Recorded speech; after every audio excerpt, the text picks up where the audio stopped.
নীলফামারী 4 এই আসনের মোট ভোট কেন্দ্র ছিল 170টি। আমাদের কাছে 170টির ফলাফল মোহাম্মদ বেসরকারি ফলাফল জনাব মোহাম্মদ মুনতাকিম বাংলাদেশ জামায়াতে ইসলামী দাঁড়িপাল্লা পেয়েছেন প্রতীকে পেয়েছেন 1,26,222 ভোট।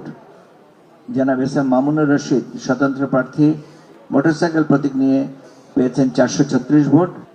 জনাব জোবাইদুর রহমান হীরা স্বতন্ত্র প্রার্থী ঘোড়া প্রতীকে পেয়েছেন 1008 ভোট। জনাব মির্জা মোহাম্মদ শওকত আকবর বাংলাদেশ জাতীয় পার্টি কাঁঠাল প্রতীকে পেয়েছেন 97 ভোট। জনাব মোহাম্মদ আব্দুল গফুর সরকার বাংলাদেশ জাতীয়তাবাদী দল ধানের শীষ প্রতীকে পেয়েছেন 82,086 ভোট। জনাব মোহাম্মদ মাইদুল ইসলাম বাংলাদেশ সমাজতান্ত্রিক দল কাচি প্রতীকে পেয়েছেন 630 ভোট। জনাব মোহাম্মদ রিয়াদ আরফান সরকার স্বতন্ত্র প্রার্থী ফুটবল প্রতীকে পেয়েছেন 3,826 ভোট। জনাব মোহাম্মদ শহীদুল ইসলাম ইসলামী আন্দোলন বাংলাদেশ হাতপাখা প্রতীকে পেয়েছেন 8,335 ভোট এবং জনাব সিদ্দিকুল আলম জাতীয় পার্টি লাঙ্গল প্রতীকে পেয়েছেন 67,557 ভোট।